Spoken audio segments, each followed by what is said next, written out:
Welcome back to Season 3 of Titans of Food Service. I'm your host, Nick Portillo. And on this season, as I've mentioned on other episodes, I'm doing my Across American 50 Weeks tour where I'm interviewing one Titan of Food Service in every single state in the country. I decided to do this on this season because I wanted to highlight people that are, leaving an impact or have left an impact on the communities, on the cities, on the areas, the states that they live in. On this episode, I'm going to be highlighting the state of Michigan. And to help me do so, I'm welcoming Charles Johnson. Charles, he's the executive manager and CEO at the Detroit Athletic Club, the DAC. Since its founding in 1887, the DAC, it's been a very prominent institution in Detroit. Think about that. It's been around for over 100 years. The DAC, it's helped shape the city's history while hosting historical events, historical people, and really, boosting the culture of the entire city of Detroit. It's known for its iconic architecture designed by Albert Kahn, but it's more than just a club. It's a symbol of Detroit's heritage and resilience. And under Charles' leadership, the DAC, it continues to be a hub for fine dining, community engagement, world-class hospitality, and it is also ranked as the #1 athletic club in the country. So pretty cool. Now, before I jump into my conversation with Charles, what I like to do on each of these episodes is highlight the food service scene within that state as well. So a little background on Michigan. Michigan is the birthplace of Coney Island hot dogs, Detroit-style pizza, and cherry pie. And why cherry pie? Well, thanks to Michigan's position as the country's leading cherry producer, which I didn't realize that. They're the leading cherry producer. The state boasts a diverse and vibrant food scene. Detroit itself is home to legendary restaurants like the Joe Moore Seafood. I hope I said that right. Which has been serving fresh seafood since 1929. And Slo's Barbecue, credited with helping spark a revitalization in the city's Corktown neighborhood. Also, I want to highlight one really cool piece of history within the DAC, and that is the Last Word cocktail. The Last Word, it's a gin-based Prohibition-era cocktail, which was originally developed at the DAC, at the Detroit Athletic Club. The first publication in which the Last Word appeared was Ted Saucier's 1951 cocktail book called Bottoms Up. In it, Saucier states that the cocktail was first served around 30 years earlier at the DAC, and it fell out of favor for a while, but Murray Stenson in 2003, during his tenure at the Zigzag Cafe, helped rediscover the drink and became a cult hit in the Seattle and Portland areas and has since spread to cocktail bars in major cities worldwide, ultimately spawning several different variations of the drink. So pretty cool. All right. Without further ado, let's go ahead and welcome my guest, Charles. All right, Charles, welcome to the Titans of Food Service podcast. I appreciate you taking time out of your day to come and have a conversation with me. That's great, Nick. Thank you for having me. Yeah. Now, I know I want to jump into your career, talk about the Detroit Athletic Club, but I'm curious, did you watch the Lions game last night against the Bills? Yes, I was actually there. Nice. It wasn't the best game of the season yet. Yeah. We only lost by 6 to a team that, like the Lions, I think has Super Bowl aspirations. And so a good test, not the outcome we wanted, though. Yeah, definitely. This Detroit team is definitely the best that I think in my life, in my 31-year life. So it's cool to see that franchise under this. I wouldn't call him new because I know he's been around for a few seasons, but under this coach and Jared Goff, who was a California guy, went to Berkeley, and it's really cool to see that team, take that next step. Yeah, the city really has. The state has embraced the team, has embraced that coach, embraced Jared Goff, really just embraced everything about it. They are very representative of our community with their gritty style and their hard work and all those things. And so it's endearing to cheer for them, and it's been an enjoyable ride. It's not only the best in your lifetime. I mean, last time they won a championship, 1957, before it was even called the Super Bowl. And so it's, for most people's lifetime, this is about as good as it's been. Yeah. Also, too, I think sports are such an integral part of our communities. I live here in Orange County in California, and we've got the Angels, we've got the Ducks.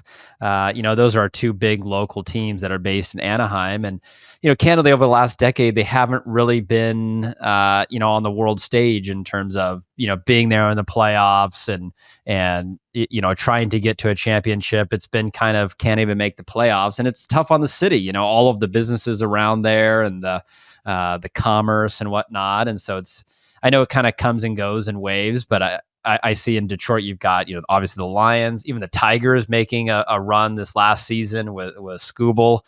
So it's pretty cool to see that the sports there in that city come roaring back.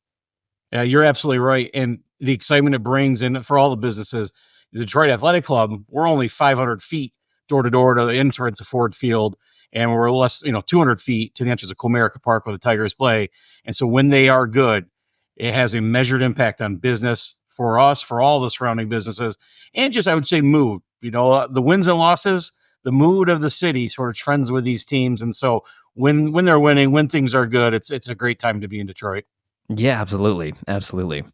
So maybe a little background on yourself. How did you get into the hospitality business? I really started back as a young man. I started around 14, 15 years old. Friends of mine's parents owned a family restaurant in the town I grew up in, and I started washing dishes at a young age, my first job, and worked at this restaurant for over 4 years, throughout my high school career, basically, and worked essentially every job that they had throughout my time there, at least for a day or two, from back of house to front of house, just kind of working the restaurant. And then when I went to college to get my bachelor's, I really thought I was going to go into business. Accounting was what I had aspired to do. And when I went up there, because I had to work, to help put myself through college, I was continuing to work in restaurants and doing those things, found fine dining and in new areas of restaurants, and decided that accounting really wasn't what I liked to do. I wasn't enjoying the classes. It wasn't really the people I was hanging with outside of class were not my accounting students. They were just other students. And so I decided to make a shift and kind of follow the hospitality career. And I actually credit my wife a lot because it was a big decision to make the change. And at that time, she was my girlfriend. And she said, well, if you're going to make a change, you may as well do it now. Don't wait another year or two down in the future. So I made the change and then really never looked back. And so it started in restaurants at hotels and resorts in the state of Michigan. And then eventually I left and went out to Long Island to the Montauk Yacht Club, which was really a big move for me. I think prior to that, really didn't understand what a career would look like in hospitality or in food and beverage. But making that big move all the way out to the east end of Long Island, all the way out there, working in a very professional environment, that sort of changed things for me. It was a pivotal moment in my career, and really then charted me on the path that I would go on throughout my career. Isn't that interesting? Like you started, thinking about, hey, well, maybe I want to be in accounting to get into, go work for the Montauk Yacht Club, which I would imagine, the standard at which they operate is very high, very hospitality friendly, hospitality forward, if that's even the right word to use. But delivering an incredible experience for every guest that comes into their facilities. Yeah, and it's one of the things I love about hospitality, really, because you still need accountants in hospitality. I think if I had stayed in accounting, I may have found hospitality regardless. Even now, at the Detroit Athletic, a large $56 million organization, we have a chief financial officer who's got to manage a pretty diverse and unique business model, and it requires a lot of skill set. And so, within hospitality, of course, you have the service piece, which is what I think I have, and I think most people in hospitality have, is the servant's heart, and you genuinely enjoy. We get our energy from serving people and seeing the joy we can bring to people, and yet you have all these multi-diverse disciplines that you need to operate and to do all the things you need to do. So I think even if I had stayed in accounting, I believe I would have found hospitality through accounting, would have been the way I would have found it. But of course, I made the change and kind of went more the service route and management route. I think it really is a true calling. And I think for most people in hospitality, maybe you stumbled into it, maybe you were intentional about it as a young person, you wanted to go into hospitality, but either way, even if you stumbled in, you're there because it's something you love. And it's really just part of who you are, being with people and serving people. Yeah. You mentioned, multi-diverse disciplines when it comes to, your line of work. What are some of those, and what do those look like? Well, I'll use a Detroit Athletic Club, for example. So I mentioned accounting. You have a CFO. Mhm. We have a lauded executive chef, a certified master chef, Sean Loving, who handles all of our culinary operations here. He also is the executive chef for USA Basketball. So he was in the Olympics last year. And you have him just in his department of 75 culinarians. You also have your entry level line cooks. We have a large facility. We have 110-year-old building, Albert Kahn designed building here that you need to take care of. So our facilities maintenance folks are highly skilled in historical preservation and building systems, MEP, everything you could have there. We're an athletic club. So we have an athletic director who needs to do programming, and we have hockey leagues and basketball leagues, and we have a wellness and recovery center and physical therapy, a spa with massage and other esthetician services. And so all those folks are professional at what they do, and then they contribute in their own way to this club. Our hotels, our dishwashing crew, our housekeeping crew. It really is. We have 500 employees today at this facility, and it's a city amongst itself. Our employees are exceptionally diverse, both on the highest skill level down to maybe more entry level, but very very diverse, both in skill. Very representative of southeastern Michigan and the socioeconomic makeup of this region. That 500 people, if we form our own little city of ourselves within the DAC. I would imagine too, right? So there some sort of like training that each of these people have. You said 500 people that work on your staff. That's incredible. And for anybody listening along too, if you just do a Google search and just look at your physical location, the building, and I know there's videos on your website that you can see inside. It's a gorgeous facility. For all of those 500 people that come to work every day, is there like a protocol, or is there training that they have to go to, in terms of working with a customer? The reason I ask is I've had a podcast episode where I invited Guy Rigby, who was the head of food and beverage for the Four Seasons in North America, and the level of intense training that everybody within Four Seasons goes through to deliver, an experience to their guests.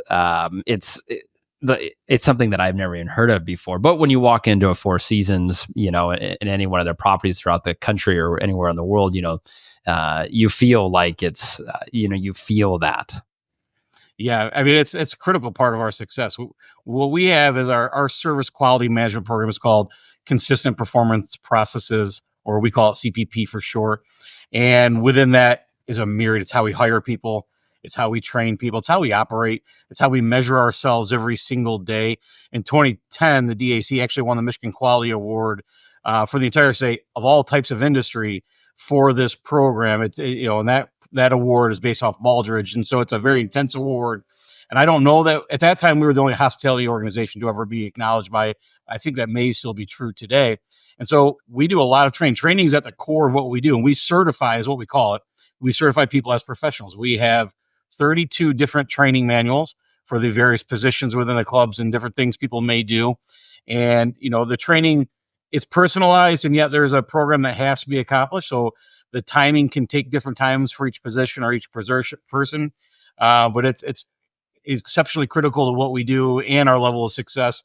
I think in the private club world, it's one of our differentiators of why we are so successful is this quality program, because we are one entity. Four Seasons, we have a lot of Four Seasons folks who come work for us, and from other larger corporations that come work for us. And part of that reason is because they understand that corporate culture, and they understand like sort of the nuance of the training and the process. It's really about process of what you need. We have that here. It's one of the reasons we're very, very successful. That's amazing. What about going back to, I think it's the Detroit Athletic Club? You opened up in 1887. What was the reason for opening back then?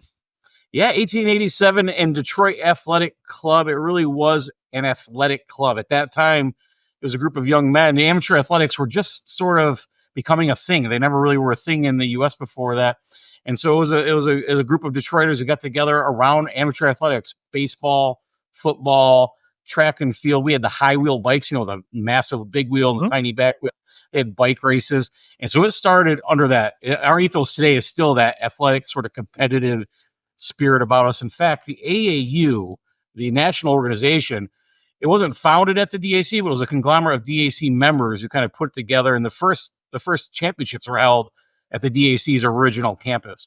DAC football played University of Michigan, played Notre Dame football.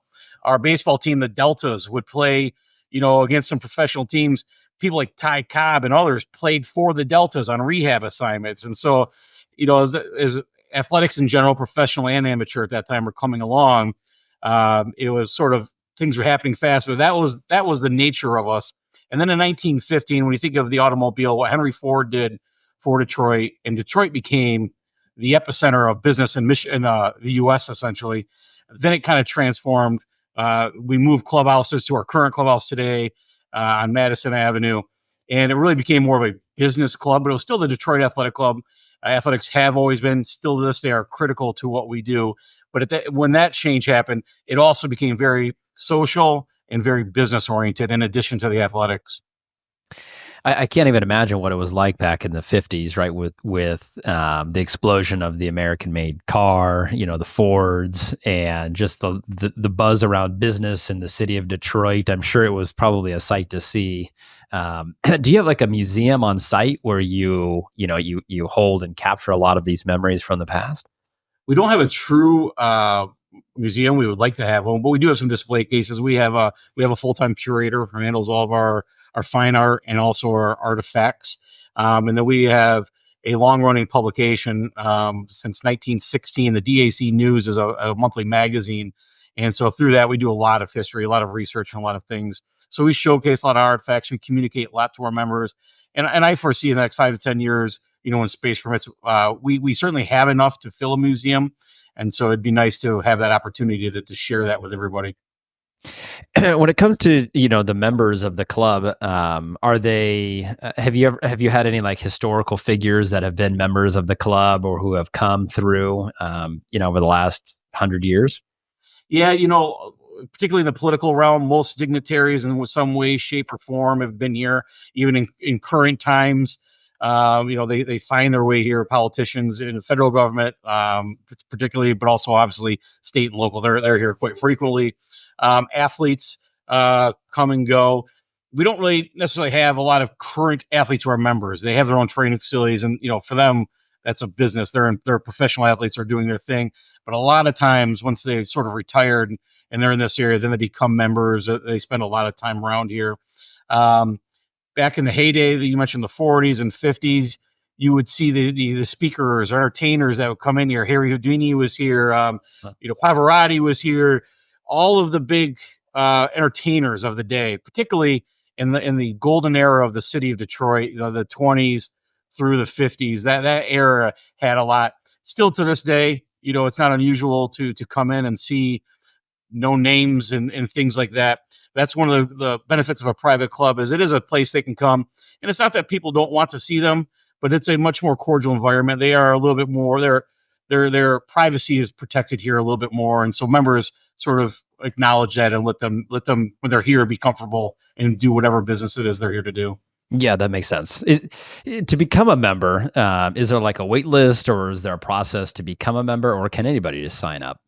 Yeah, no, it's a true membership organization. Yeah. You can only become a member by being sponsored by a current member. In fact, you need 2 members to sponsor you, and then you got to have another 7 members who know you and are willing to write a letter on your behalf. And then there's a process to go through. And so if you were to walk in the door and say, "I want to be a member," that we can't really help you with. But we do have a wait list, depending on resident category, which is our main category. We have a wait list. Our young folks, which is really unique for private clubs, we call them intermediates, and they're age 21 to 33. That's a multi-year wait list. And when we think about what that is for these young folks, and it's highly desirable for them for lots of reasons: the social networking aspect, the business networking. They want to be part of this club where whatever career they are in and young in their career in, they want to be next to or involved with or get the chance to bump into the titan of their industry while they're here. And so that group had at one point that topped around 6 to 8 year wait list, and we had to make some changes. Right now it's about a 2 year wait list, 2.5 year wait list for that group. Wow, isn't that something? There's always that phrase like something along like you are the sum of your five closest friends, and people wanting to network and be a part of that. I think also too, just being part of the history of the club, and I guess bumping shoulders with people that are truly famous or significant, or are leaving an impact, like you said, titans of their own industry, whatever that may be. Yeah, and the DAC it's almost fraternal in a lot of ways, almost like your affiliation with the university. You went to a university for 4 years, and you carry that affiliation around with you forever. I'll travel the world, and if I have a polo on with a DAC emblem, I'm on a bus in the outskirts of London with only 7 other people, and somebody taps me on the shoulder and says, "Oh, my dad was a member there," or my grandfather used to visit there, or my mom remembers going there fondly as a child. And so it's a brand that carries really worldwide, but in the U.S., I cannot get on a flight domestically without there's some connection to somebody with the DAC. So it's got that really unique sort of part of it as well, where people, even if you're not a member today, or if you have any connection with the DAC, you're fond of that, and you're proud of that. That's so cool. I love that. Um, Now, I know, in researching that the DAC is the number one athletic club in the country. How have you been able to become number one? Yeah, well, there's a lot of fine clubs, and I'll just, the rankings and all that kind of stuff our members love to know that this is the number one athletic club. Our staff are proud to be at the number one athletic club in the country, but the reality is that recognition means very little to what happens in our four walls on any given day. And so we stay very focused on just giving excellent service. Our this year, our theme is going to be every interaction, every member, every time. And it's really to bring awareness to no matter what's going on in the world, or, the DAC, I'll talk about renovations in a moment. We're always investing in our facility and doing things. None of that's as important as the person coming in for lunch today, and that they sit down and they just have a memorable, wonderful experience. And so we draw that sort of view onto every little interaction we have. Every single employee here has an impact on that, even if they're not having a direct conversation with a member or the guest. Our housekeeping team provide the wonderful facility you walk into. Our culinarians providing the meal that the server is serving. But so everybody has a role here to make sure we provide it. And I think it's that continual striving for excellence is one of the reasons that we are as good as we are. There's other things like strong governance. We have a history of investing in ourselves and investing in these facilities and ensuring this premier experience when you walk in here. We are very big, very much into protecting Albert Kahn's legacy of this building that he designed, and ensuring that any renovation work we do preserves history. And if we walk in the lobby today, it should look very, very close, if not identical, to how it looked when you walked in 1915. And I think so those types of that focus, both on the service side, from the facility side, that is why people, think highly of it, and why you receive accolades like being the number one athletic club. You mentioned the employees, right? Delivering an experience every day, every moment to your guests, to your customers. And how much say did the employees have in, how you, go to business every day, and how you operate as a team? Yeah, I mean, I'll say a great deal. I'll elaborate a bit. A great deal. We have, I think it's 42 employees who've worked here 20 years or longer. And in a hospitality organization, that's really, it's not normal. I'll just say that. And a lot of it has to do with this community between the members and the employees. It's one community, and we are our community together. How we actually act that out, there's a couple different ways. We have part of CPP that I mentioned earlier. We have monthly departmental meetings called PEP meetings. And through that, all employees have a voice. So they get to say what's on their mind, what they want to do. We have quarterly all staff meetings. We have all those things. Probably the most significant thing we do is we use Gallup to do our employee engagement survey. Millions of people worldwide take this exact same survey. And through their process, you get the results. We do state of the team meetings. And those meetings are fully run by the employees. Managers are not, their role is not to come up with goals and objectives. So every department gets their results. Here's what's good. Here's some areas of opportunity. But the staff decide every single year what 1, 2, 3, 4 things they want to work on. And then once they identify the things they want to work on, they also identify what we're going to do. That's we as in them and as a management team, or if a club needs to invest, or what we're going to do. And so we'll do that every spring. And it's a year-long process for us that by the end of the year, we hopefully have accomplished everything we said we were going to do. And because they set it forth, they of course want to see that be successful. So they're supportive of it, management team supportive of it. And that process has worked really well for us for a long time. Let me see if I heard that right. So essentially, in the spring, your staff puts together, their 4 or 5 or so goals, objectives that they want to achieve for the year. And then without the management team. So they say, this is what we want to accomplish, what we want to do. And then they layer in the management team from there to help, potentially achieve those goals. That's right. I mean, the management team's there for the discussion, sure, but it's not there. It can't be their idea. Like we're instructed. You don't walk in there and say, here's what we're going to do. The staff have to generate it, but the manager can be there to maybe keep it within us. We can't go, if somebody said they want to build a new building, well, somebody's got to pull that conversation back into the likelihood. But yeah, it's the staff generated, manager supported. And then we also do one as a management team. We do a separate set like that, just like the management team, to kind of inform me, this is what we want to see done this year. And a lot of times a lot of that is interpersonal stuff. It is, there's a question on Gallup about quality. And really, if you get down to the nuance of the question, it's not about quality. It's really about how you perceive other people and how they think of quality. And are they working as hard as me? Are they doing the same thing? And that's where we tend to see most of our areas of opportunity. And so from that comes a lot of things. We've had through that session, we've had focus groups with employees tenured 5 to 10 years, which seemed to be our more complicated area. And we had a focus group. They informed us of some things. With 500 employees, we can't necessarily do monthly meetings with every employee. That would be very cumbersome. But through this conversation and line level employees wanting maybe more face time with their senior leader, not just their direct supervisor, like a senior leader, we develop these 6 months progress checks where every single employee gets a progress check with their senior leader every 6 months. And it's a chance the employee goes to the meeting. The manager is at a review.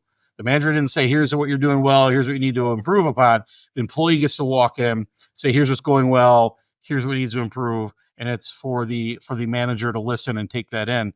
And so, we've just got a lot of benefits from that, from the employees saying, here's what we want, and here's what's working, here's what's not working, here's what we'd like to work on. Let's find a solution. Yeah.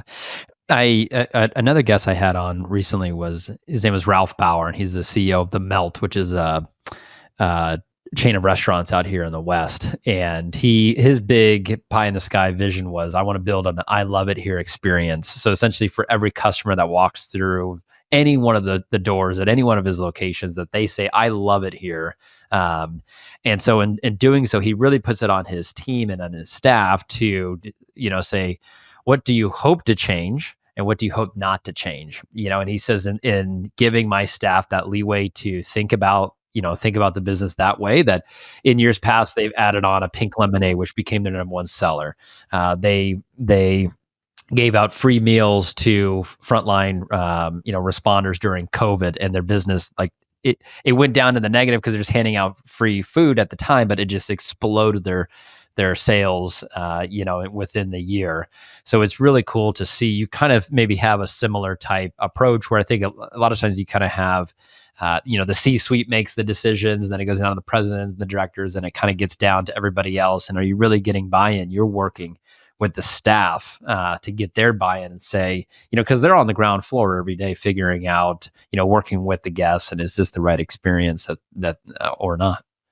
Yeah. We have something similar. So as a membership organization, we of course want every member to love this place. And, it's measured by how long people are members and those types of things. But we also have an employee core value. called Taking Care. And that taking care it's actually an action. It's not really as much of a value. It's, we define taking care as a proactive awareness to serve in a caring way. And every one of those words has some special meaning, proactive, obviously awareness, empathy, and listening, serving, and in a caring way. And similar to what you were mentioning about, letting people do things, a lot of that has to do with letting employees find ways to take care. The C-suite can only prescribe so much. Yet when in the moment, you're going to find all types of things for people that have ways that you can take care of them and serve them. And so for us, we define taking care. There's really four elements of taking care of. The three primary: we take care of our members, we take care of our staff, our colleagues, and we take care of the club as an entity. And then, we also had to take care of yourself, a little bit of self-care. But through that, when you're taking care of members, you're going to find yourself in these situations where somebody just tells you something about their life. Maybe they just had a house fire, and this is a real story not too long ago, just had a house fire. So they're here staying in one of our hotel rooms for a week or so. They didn't tell our front desk agent about the fire. So because we can do anything for them about the fire, and so they're just kind of sharing their story. But because our employees are attuned to this and they have this empathetic, proactive sort of listening, it's just a thought of, okay, they had a fire. What could we do? And so what could we do is we could send them home when they go home the next day back to work on the issue they have at their house. We'll send them with salads and sandwiches and soups and breadsticks, just to make their day a little easier. And those things like that personal connection, it becomes very important. But that has to be done at the line level. An executive can't just say we're going to do this, because it wouldn't mean as much. It wouldn't be as meaningful. And I think the actual action would be meaningful. For us, taking care is about empowering our employees, whether it's taking care of our members, whether it's taking care of one of our own, taking care of another employee, or taking care of the club, this empowerment to do what you think is best for the club. And I will always stand behind any employee, even if it wasn't the right decision, perhaps. If truly they were doing what they felt was best and right, then the club will always support them. Mm-hmm. What's so interesting is I'm a food service broker, so I represent different food manufacturers and sell their products out here in the West. And we have certain brands. There's one that comes to mind that they've been in business for over 100 years. And to be in business, most businesses, they say fail in like 12 months time, like 90% or 80, some crazy high percentage.